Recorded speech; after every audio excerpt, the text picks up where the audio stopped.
What would happen if you stopped eating bread for 30 days?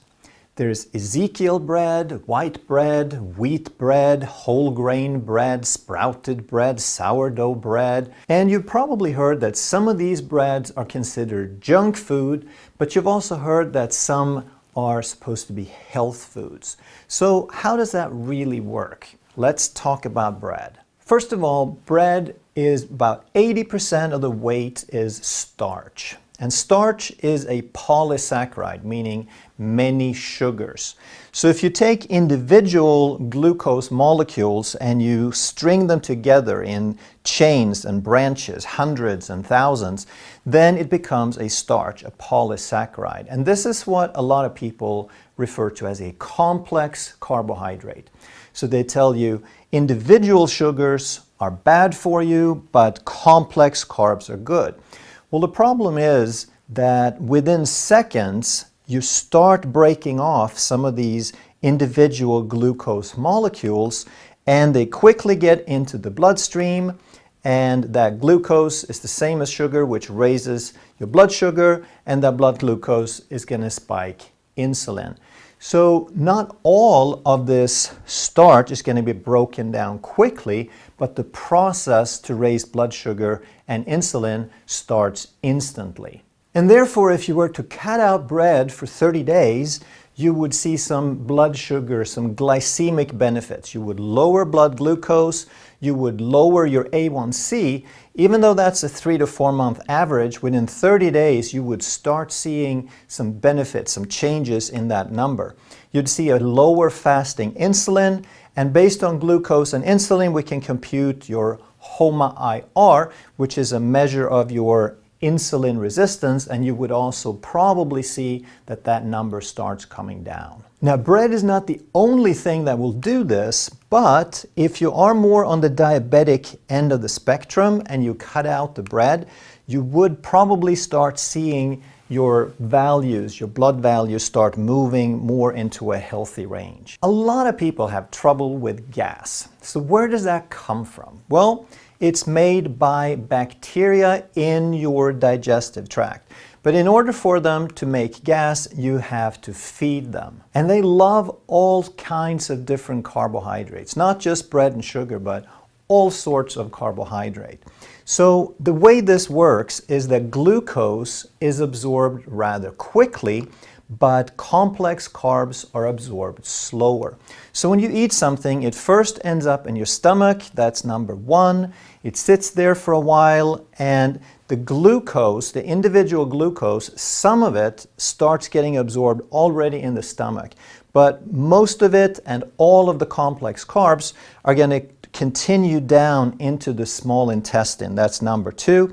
And it takes many hours to go through this maze, this long tube they call the small intestine. And the further it goes through the small intestine, the more the complex carbs get broken down and the more of it gets absorbed as glucose. And the whole idea is that all of it, or virtually all of it, is supposed to be broken down and absorbed before it makes it to the large intestine, which is number three. And the large intestine is where most of your bacteria is, your gut flora. The large intestine has billions of bacteria per milliliter. The small intestine is only supposed to have thousands, all right? So by the time it gets to the large intestine, it's supposed to be absorbed. There's not supposed to be any carbohydrates left except fiber that we can't break down. So when it comes to carbs, there's basically a trade-off that you can either raise blood sugar or you can feed your bacteria. So the glucose, the simple carbs, they're going to be absorbed very early. They're never going to make it down to feed the bacteria. So if it's simple carbs, then it's going to raise blood glucose. But if it's complex carbs, now it's going to feed the bacteria. So therefore, a lot of problem with digestive complaints, they're going to find that whole wheat is worse because it takes longer to break down. So it's going to make it further down the digestive tract. And a special case that affects a lot of people, that gives some severe problems, is called SIBO. That's small intestine bacterial overgrowth. And like I said, we're supposed to have lots of bacteria in the large intestine and virtually none in the small intestine. But if we don't have a really tight ileocecal valve here, then some of the bacteria can backflow. And now instead of thousands, we might have tens or hundreds of thousands of bacteria in the small intestine.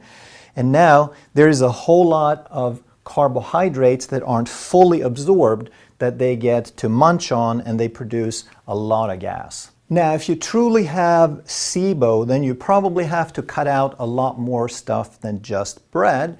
But for most people, if you cut out bread, in 30 days, you will notice a lot less bloating. And a lot of people will say, well, what else is there to eat? Bread has been around forever, for thousands of years, right? Well, humans have been around for about 250,000 years in our current makeup. Our current DNA is about 250,000 years old.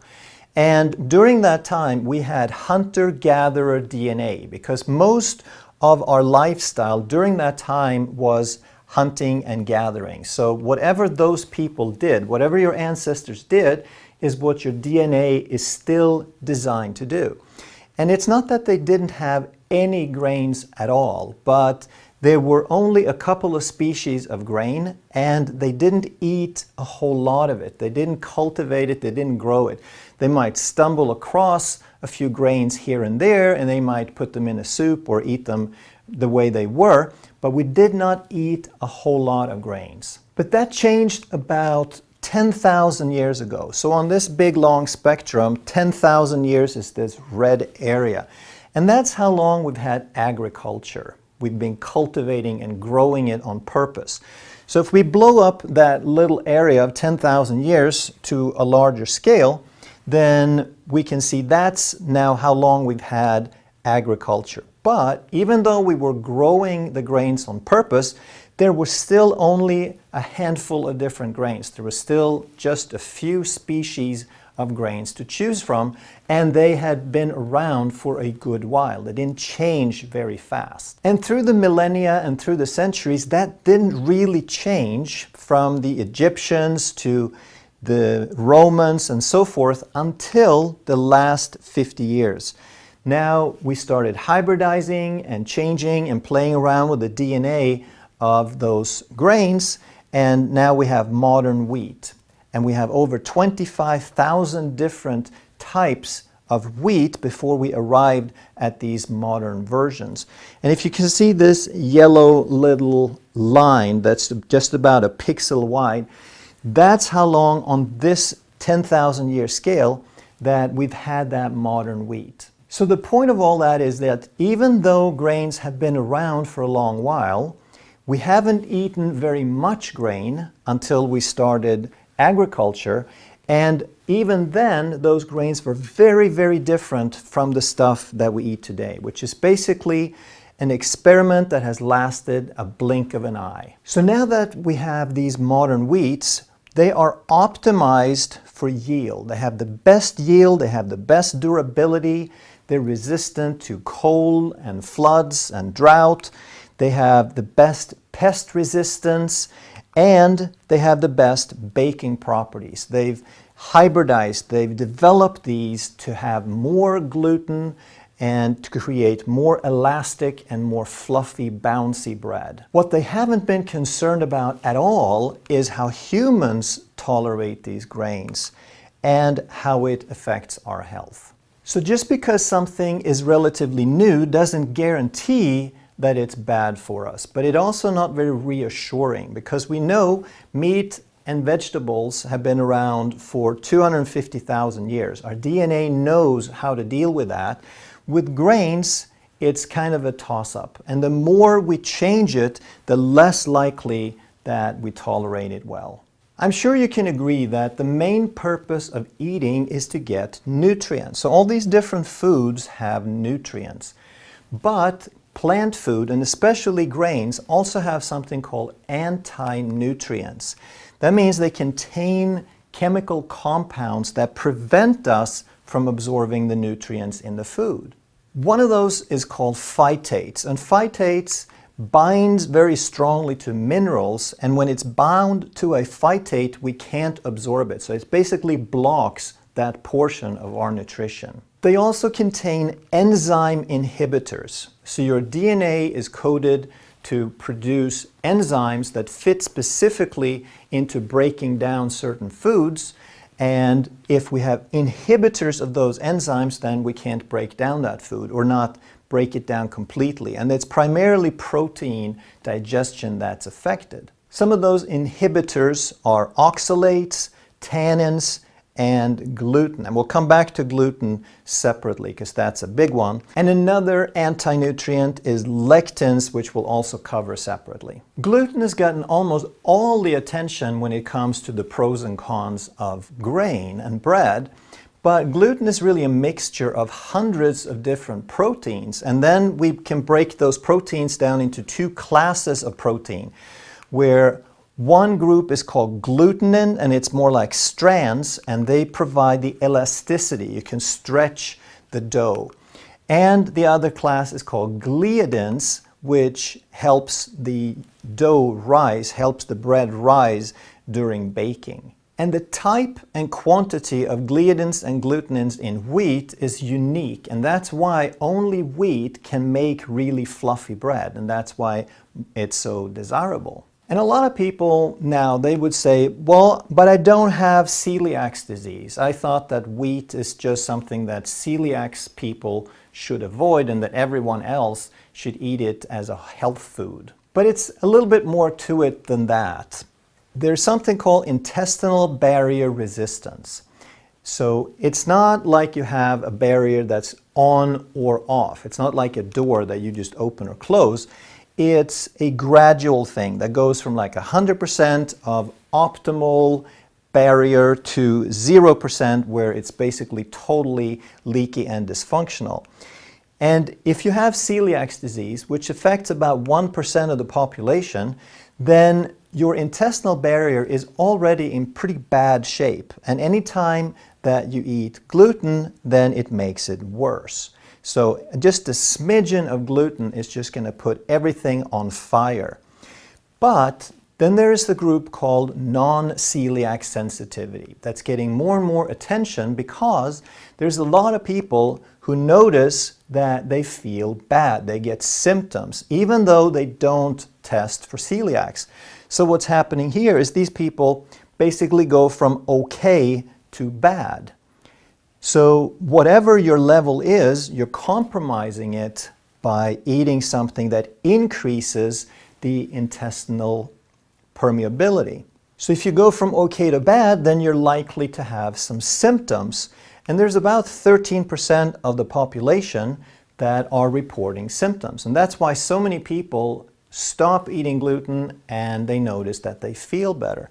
But notice this is self-reported. That means only the people who pay attention and have symptoms severe enough are going to actually tell anybody. So that number in reality is much, much higher. And in my office, we find that wheat is the #1 sensitivity for most people. So what about everybody else? Well, if you have a good intestinal barrier resistance and you eat gluten, you're still going to compromise it. You're still going to affect it.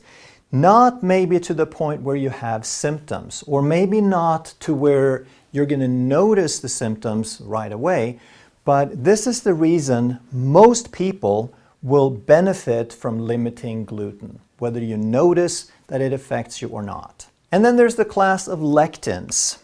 The one in wheat is primarily called wheat germ agglutinin. And what is that?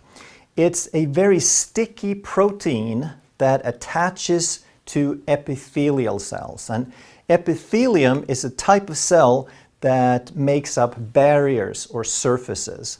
So you have epithelium on the outside of your skin, but it's the same type of cell that is on the inside of you as well. So any type of barrier or surface is typically going to be epithelial cells. And what happens is these sticky proteins, they attach to little carbohydrate antennas on top of these microvilli. So you have larger villi, that's like little fingers, tiny, tiny fingers on the inside of your gut to increase surface area to absorb things. But then on the top of each little cell, you have microvilli, also called a brush border. And on top of those, there's little carbohydrates antennas and these wheat germ agglutins, these lectins. They're very sticky, they grab on, and they won't let go. So now that causes a lot of stress, a lot of inflammation, and they start destroying that brush border. As a result, these lectins are very strongly associated with leaky gut.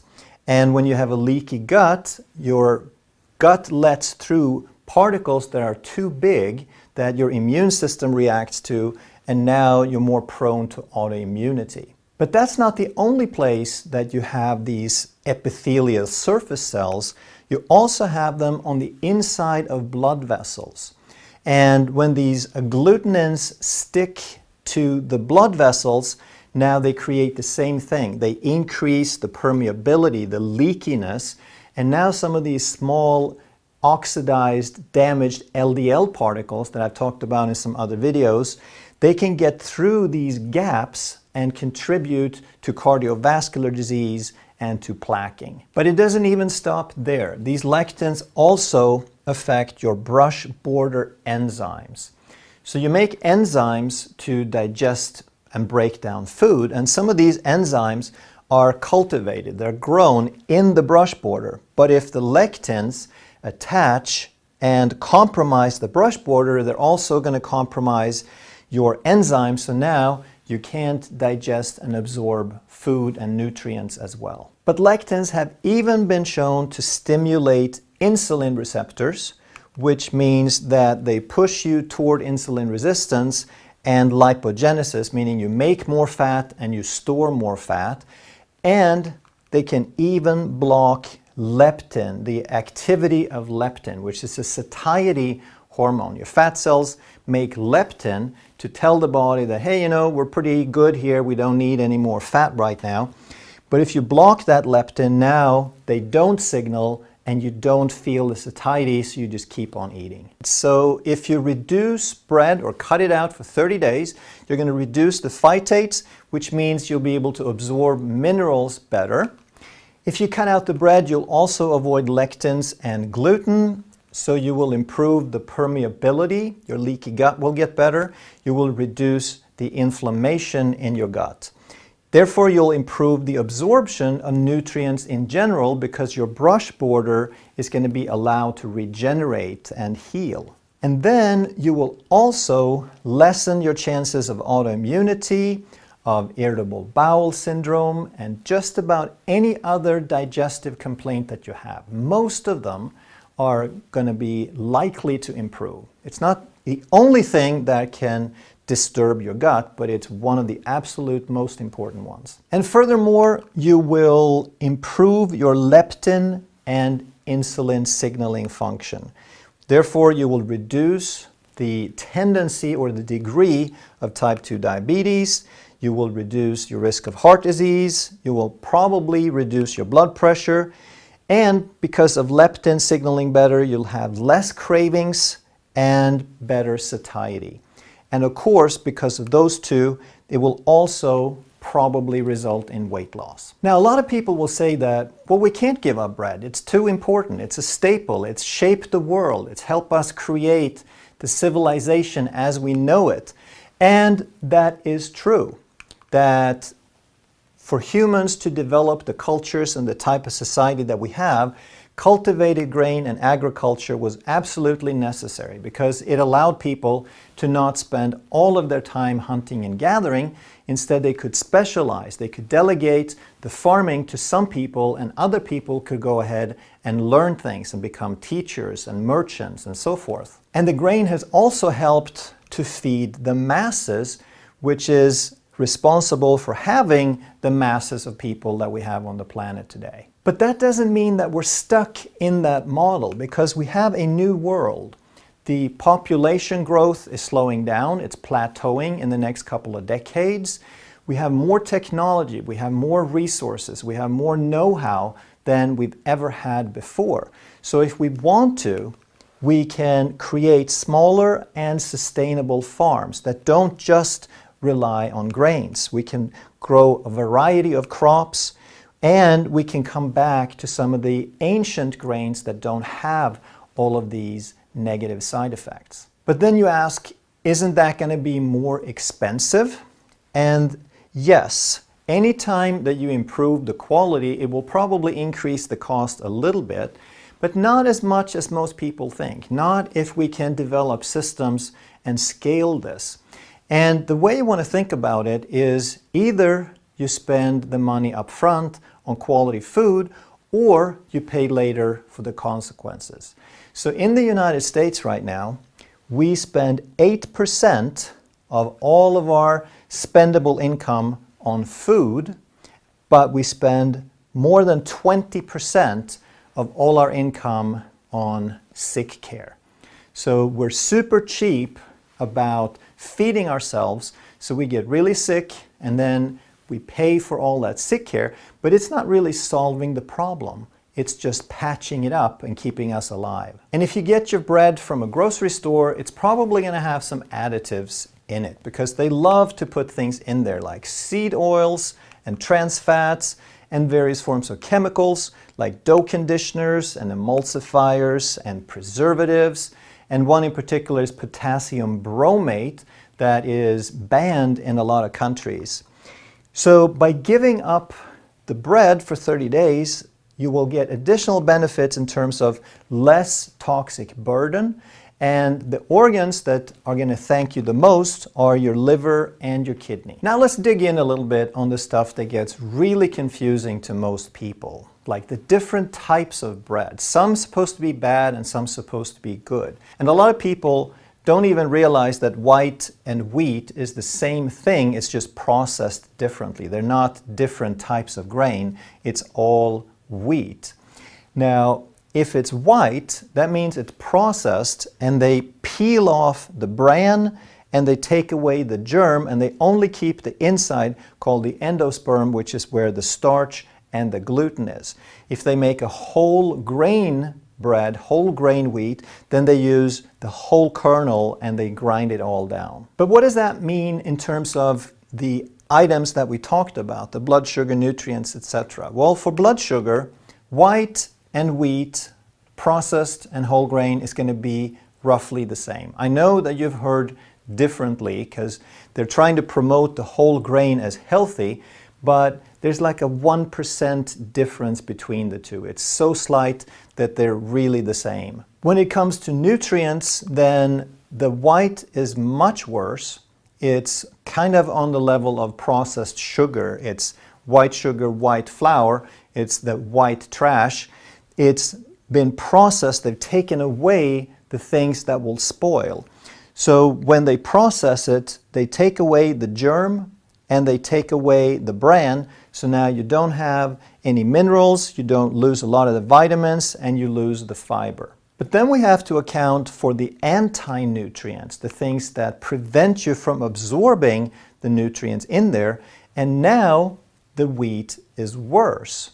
But of course, that doesn't really matter much because the white didn't have much nutrients to start with after we process it. Then we get to the celiacs and gluten effects, and they're about the same because all the gluten is in the middle that you keep when you make the white bread. As far as allergies and lectins, now this is actually a lot worse with the whole grain because most of the defenses of the plant, the lectins, are in the shell, on the surface.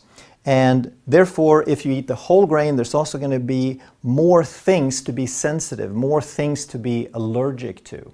But obviously, when it comes to fiber, the whole grain is going to be better because the white hardly has anything anymore. Now, I'm not a fan of white flour, white bread, by a long shot, because it's barely better than white sugar. But if we talk about the real reasons that most people would benefit from avoiding bread, other than the glucose, which is about the same, the other important aspects are reactions to gluten and allergies and lectins. And when we look at those, they're either same or worse for the whole grain wheat. So you really want to avoid white, but wheat might be even worse. But all of this so far has been about modern hybridized wheat, which is what most people get. If you go out of your way and you look for some of these ancient grains, how are they going to compare? Well, blood sugar-wise, they're going to be much better because the ancient grains had a lot more protein. They had oftentimes 2.5 times more protein. The nutrients, anti-nutrients, I don't know. They're probably similar to the whole grain if you eat the whole grain.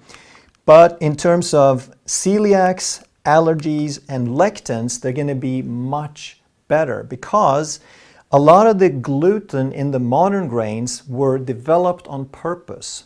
Every time they crossbred something, they had new kinds of gluten, and they tried to develop more gluten so they could get fluffy bread.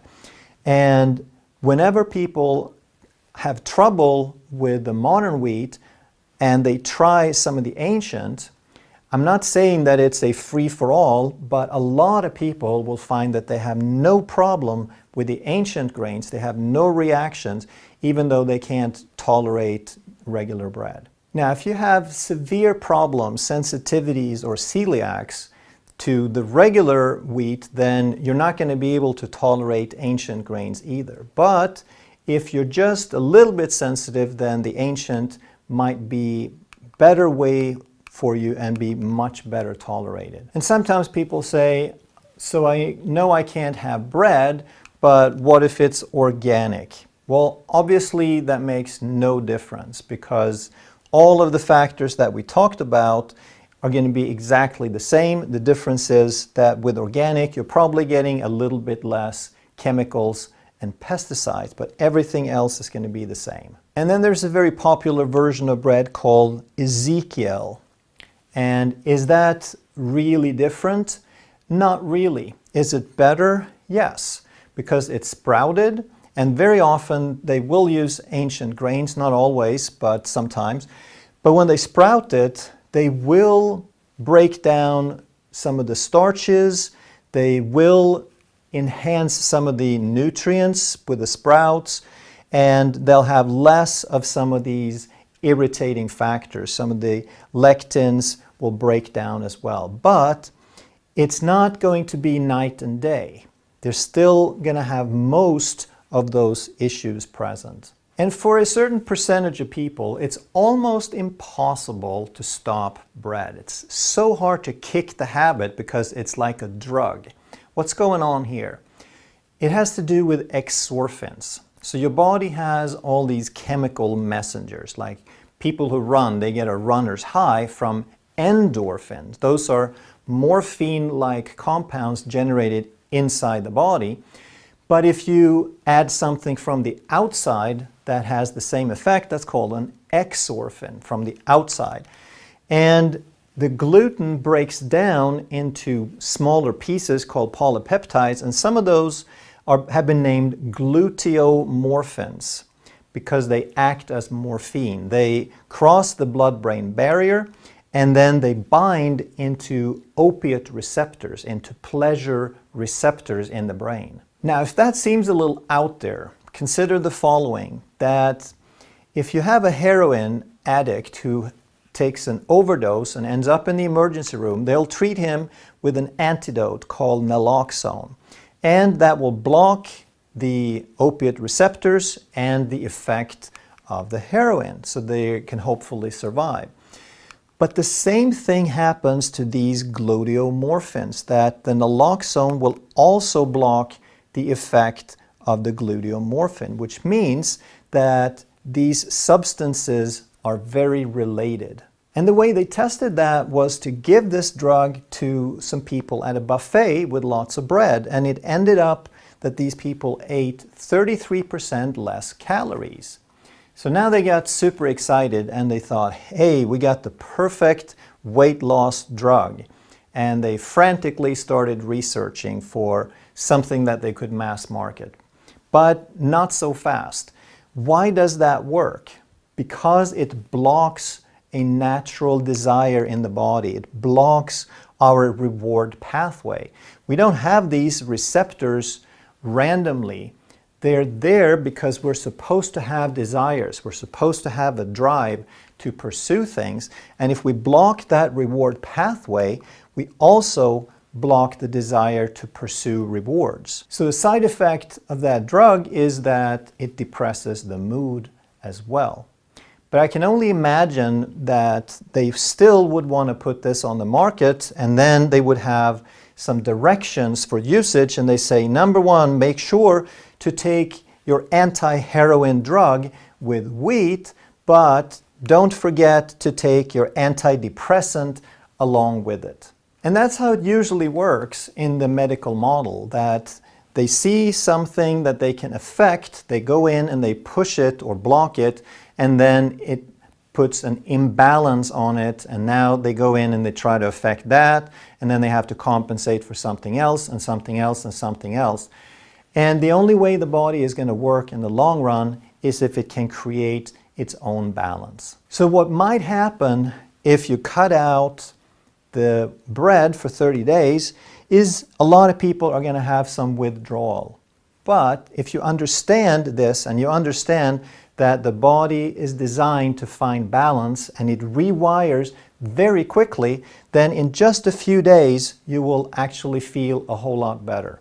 You will feel more calm, your mood will be more stable, you have better focus, and you have more stability in your life. So I recommend that you just try it. Don't take my word for it. Stop bread for 30 days, and then you notice the changes. Even better, write them down so it's really clear to you.